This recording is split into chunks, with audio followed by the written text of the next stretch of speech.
On December 6, 1969, almost 300,000 people gathered at the Altamont Speedway in Tracy, California. The Rolling Stones were performing a free concert, envisioned to be Woodstock West. This event was meant to be a triumphant conclusion to the Stones' successful US tour that year. However, the concert was plagued by violent clashes between the Hells Angels hired for security and the crowd, compounded by disorganization and bad drugs. By the end of the concert, 4 people had died, including 18-year-old Meredith Hunter, who was stabbed to death by a Hells Angels member. This tragic event was captured in the Maysles brothers and Charlotte Zwerin's documentary film Gimme Shelter. More than 50 years later, Altamont is remembered not only as a tragedy in rock history, but also as a marker for the end of the hippie 60s music movement. In the years that followed, the Rolling Stones were painted as victims of this tragedy, something that author Joel Selvin disagrees with. He's a San Francisco-based veteran music writer who authored the 2016 book Altamont, The Rolling Stones, The Hells Angels, and the Inside Story of Rock's Darkest Day. This video will be drawing a lot on this book to try and explore whether the Rolling Stones had a bigger part to play in the tragedy than previously thought. According to Selvin, the concert was a toxic mix of greed and innocence. It's a subject of never-ending fascination, and not just for people who were there, Selvin explains. It's such an anomalous event in our history, and it is also commemorated by Gimme Shelter, which is a great movie. But that movie is a patented fiction.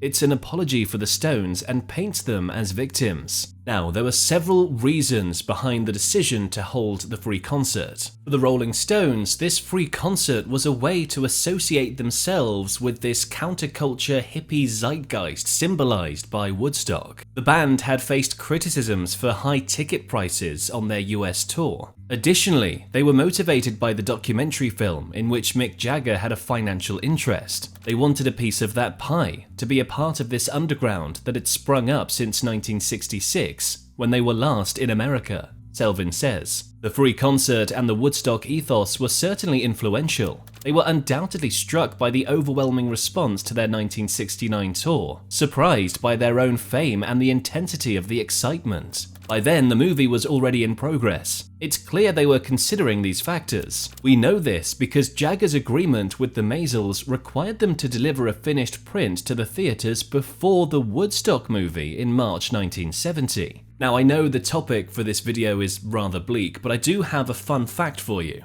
George Lucas, yes, that George Lucas from Star Wars fame, was actually hired by the Maysles as a cameraman, so he was in attendance at this event. Now, it seems Jagger was envisioning the success of a major movie deal similar to the Beatles' A Hard Day's Night. He intended to ride the wave of the Woodstock phenomenon and cement him and the Stones as part of that culture. However, he didn't realize that Altamont would become famous for much darker reasons. Had the concert not been free, it would have been worth $1 million for the Rolling Stones, which goes to show how desperate they were to be a part of this culture. It was put together in a very short period. Driven by both the Stones and the Grateful Dead, the concert was initially supposed to be held at San Francisco's Golden Gate Park, but the city rejected the proposal. Plans to host it at Sears Raceway in Sonoma fell through when the site owners demanded $100,000 upon learning the concert would be filmed.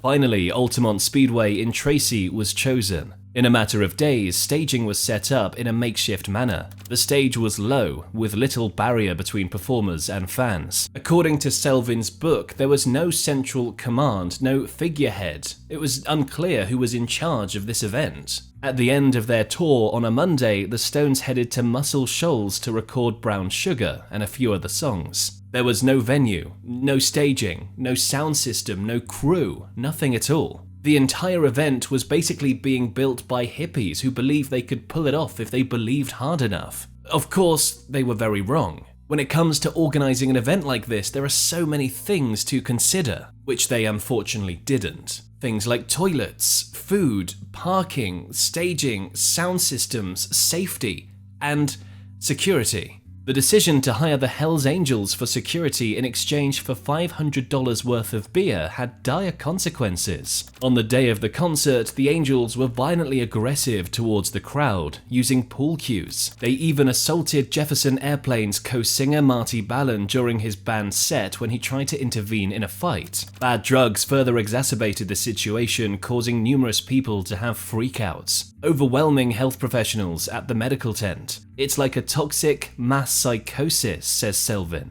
And the drugs were terrible. They were no longer sacraments of a movement, they were cut with all kinds of things. All of these factors combined to create a tense and dark atmosphere at the event. Sensing this chaos, the Grateful Dead decided to pull out of the event. In hindsight, a great idea. As the Rolling Stones attempted to play Sympathy for the Devil, Jagger repeatedly urged the crowd to calm down as tension rose. Meanwhile, Meredith Hunter, a young black man who attended the concert with his girlfriend, was assaulted by the Hells Angels. In an attempt to escape, Hunter drew a gun, but was fatally stabbed by Hells Angels member Alan Passaro, who was later acquitted in court. Ironically, despite this turmoil, the Rolling Stones delivered what Selvin thinks was a brilliant performance. They finally picked it back up when Mick Taylor said, "Let's do the new one," and they performed Brown Sugar for the first time ever. They put their heads down and played the set of their lives, according to those who were there. Richards and Taylor apparently synced perfectly, with Charlie and Bill solidly anchoring the rhythm. Jagger delivered a vocal performance that was incredibly sincere, unlike his usual exaggerated style. This time he was genuine, and they blazed through Brown Sugar to the end of their set with Street Fighting Man. In the years following the Altamont disaster, the Rolling Stones barely talked about the situation. However, Keith Richards once told the Washington Post, "It was just sort of a nightmarish day, not just for us but for everybody." When asked why the band didn't cancel the show, Richards replied, "It could have gotten a lot worse. That could have been a really big disaster. Who knows what else would have happened?" As mentioned, Selvin, the author of this book, explains how the Rolling Stones have consistently painted themselves as victims through this whole ordeal. The few times they've addressed it, it's "we're the victims."